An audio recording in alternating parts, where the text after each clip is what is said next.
Miércoles de la segunda semana del tiempo de Adviento. Lectura del Santo Evangelio según San Lucas, capítulo 1, versículos del 26 al 38.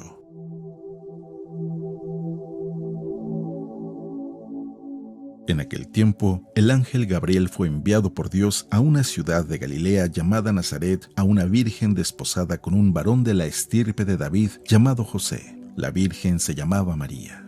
Entró el ángel a donde ella estaba y le dijo: «Alégrate, llena de gracia, el Señor está contigo». Al oír estas palabras, ella se preocupó mucho y se preguntaba qué querría decir semejante saludo. El ángel le dijo: «No temas, María, porque has hallado gracia ante Dios. Vas a concebir y a dar a luz un hijo, y le pondrás por nombre Jesús. Él será grande y será llamado Hijo del Altísimo. El Señor Dios le dará el trono de David su padre, y él reinará sobre la casa de Jacob por los siglos, y su reinado no tendrá fin». María le dijo entonces al ángel: «¿Cómo podrá ser esto, puesto que yo permanezco virgen?». El ángel le contestó: «El Espíritu Santo descenderá sobre ti, y el poder del Altísimo te cubrirá con su sombra. Por eso, el santo que va a nacer de ti será llamado Hijo de Dios. Ahí tienes a tu parienta Isabel, que a pesar de su vejez ha concebido un hijo, y ya va en el 6º mes, la que llamaban estéril, porque no hay nada imposible para Dios». María contestó: «Yo soy la esclava del Señor, cúmplase en mí lo que me has dicho». Y el ángel se retiró de su presencia. Palabra del Señor.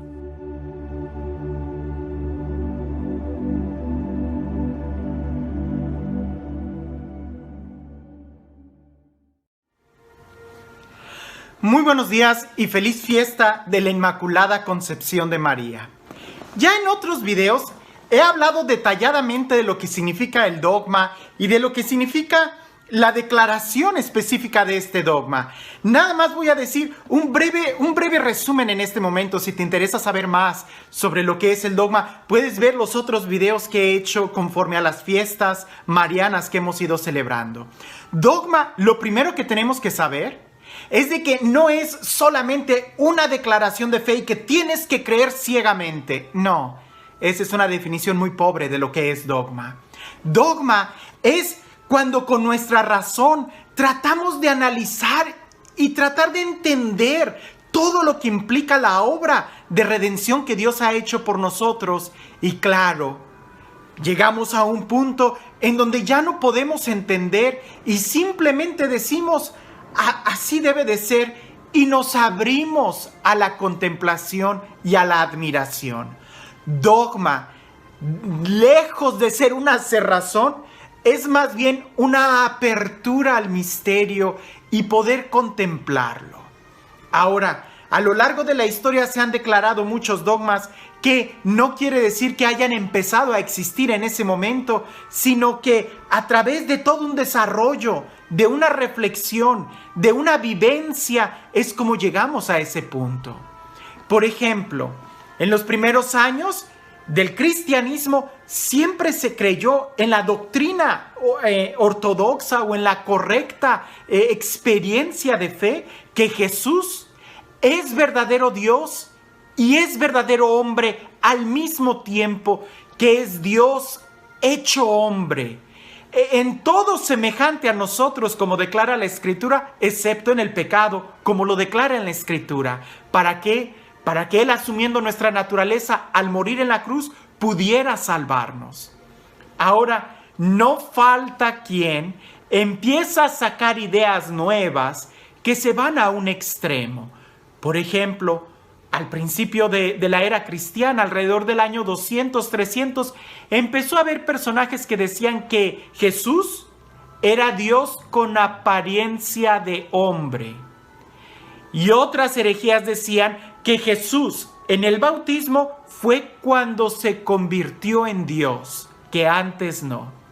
Sabemos que estas dos ideas son totalmente contrarias a la fe, y de creerlas caeríamos en un error. De ahí que en esta reflexión la Iglesia, desde el principio, ha apuntado a actos o a acontecimientos concretos que nos ayudan a entender la encarnación de Jesús. Por ejemplo, encontramos a San Ignacio en el año 107.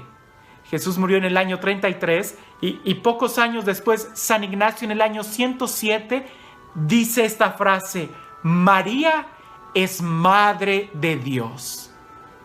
Obviamente él no se está refiriendo a Dios Padre, se está refiriendo a Dios Hijo, a Jesús, pero al declarar a María como Madre de Dios, se salvan las dos naturalezas de Jesús, la divina por ser Dios y la humana al necesitar de una mujer para nacer. Entonces María es Madre de Dios, madre porque engendra a un hijo de carne y hueso, a un ser humano, pero ese ser humano tiene algo muy distintivo, es Dios. No fue solamente San Ignacio, también fue Orígenes en el año 254, Atanasio en el año 330, San Juan Crisóstomo en el año 400, y es en el concilio de Éfeso en el año 431 donde la iglesia declara esto con gran solemnidad.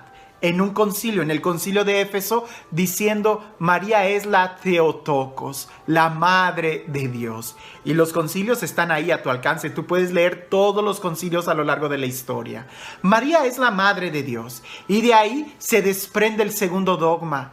Si María es la Madre de Dios, entonces ella concibió a Jesús de una manera muy particular. Y eso es lo que expresa el dogma de la virginidad de María, que se declaró en el segundo concilio de Constantinopla en el año 553. Y el concilio o el dogma que celebramos el día de hoy, la Inmaculada Concepción, no es otra cosa sino señalar y seguir profundizando en que Jesús es verdadero Dios y verdadero hombre, verdadero Dios que se hace carne para salvarnos. Y en el momento en que Dios se hace carne, en el momento de la encarnación, esa carne que va a asumir Jesús tenía que ser libre de pecado. De ahí que María, en el nacimiento de María, porque la Inmaculada Concepción no se refiere a Jesús, se refiere a María. En el momento en que los papás de María encarnan o coinciden a María, lo hacen sin pecado.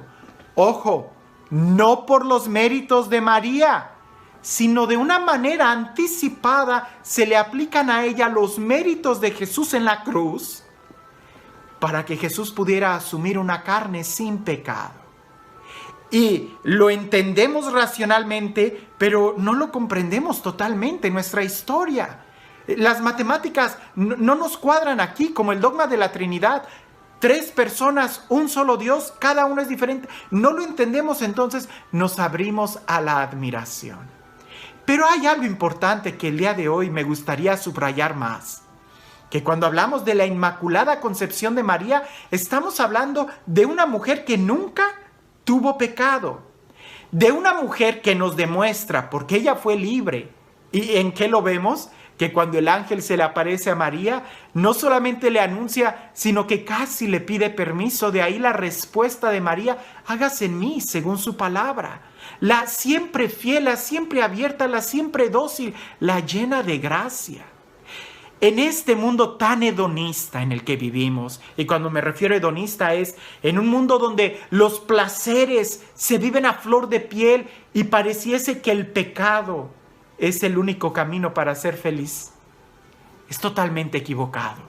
Contemplar a María como la que nunca cometió pecado es contemplar a una mujer feliz, a una mujer realizada, a una mujer llena de gracia.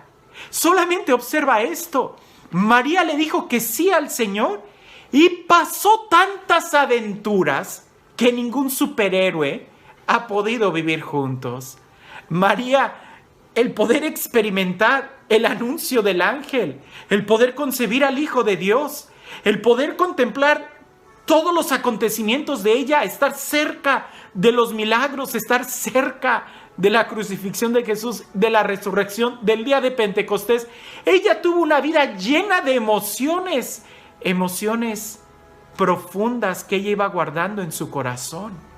Decirle que sí a Jesús es abrirnos a una experiencia insólita de gracia, es optar por la felicidad. En la primera lectura vemos la otra cara. Cuando se peca, se rompen las relaciones fraternas.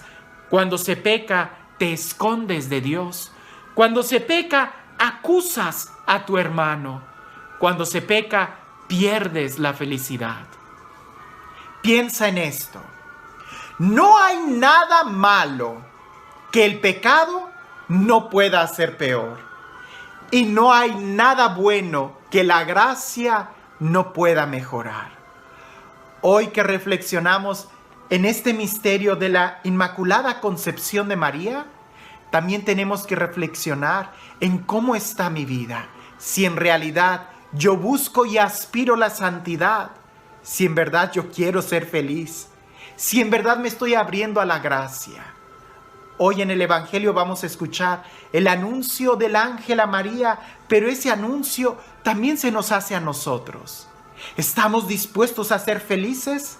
¿Estamos dispuestos a encarnar a Jesús en nuestra vida? Entonces tenemos que buscar la gracia, tenemos que buscar la virtud, tenemos que rechazar el pecado. Algunos jóvenes me han dicho de una manera muy honesta, pero es que vivir en estado de gracia constante y permanente es un poco aburrido. A lo que yo les digo, eso quiere decir que no has experimentado lo que es la gracia. Porque cuando experimentas vivir en esa amistad con Dios, no solamente tienes paz, no solamente tienes armonía, sino que te haces posible o haces posible que puedas experimentar la verdadera paz, la verdadera alegría, la verdadera dicha. Porque el pecado lo único que hace es esclavizarte, es seducirte, es engañarte, es obstaculizar el proyecto de Dios en tu vida, y Dios quiere que tú seas feliz. De tal manera que hoy, que recordamos cuando el ángel le anuncia a María y cuando el ángel le dice llena de gracia, que ya en otros momentos hemos meditado lo que significa esto, que solamente María es quien recibe semejante saludo, la llena de gracia, la llena de perfección de virtudes, la llena del Espíritu Santo. Hoy también a nosotros, en cierta manera, Dios se nos presenta así. Un ángel se nos presenta y nos dice, hey, hay un plan para ti. El plan de Dios es que seas feliz. ¿Lo aceptas? ¿Estás dispuesto a encarnar en tu vida todas las virtudes y todas las gracias? El camino será arduo, pero será lleno de emociones, y al final, si perseveras, experimentarás la gracia y la alegría de reinar con Cristo. Y este Dios, que es el Dios del amor, el Dios de la paz, el Dios de la dicha, el Dios que sale a nuestro encuentro para llamarnos a vivir en su paz, en su alegría, en su plenitud. Que sea Él quien el día de hoy te bendiga, en el nombre del Padre, del Hijo y del Espíritu Santo. En María descubrimos que vivir en gracia es vivir la mejor vida. No solo en paz, no solo en armonía, sino lleno de emociones. Emociones que brotan de un corazón enamorado, de un corazón dispuesto a vivir y enfrentar la mejor de las aventuras, el ser cristianos y el ser impulsados por el Espíritu Santo. Hoy, ¿estás dispuesto a vivir este reto de ser cristiano en este mundo, de vivir en santidad en medio de este mundo? Si tomas y asumes este reto, te aseguro que experimentarás tantas aventuras que valdrá la pena escribir no un libro, sino muchos libros. Toma el riesgo, acepta vivir en gracia, sé feliz, lucha por tus sueños, que Dios está contigo. Que tengas un excelente día.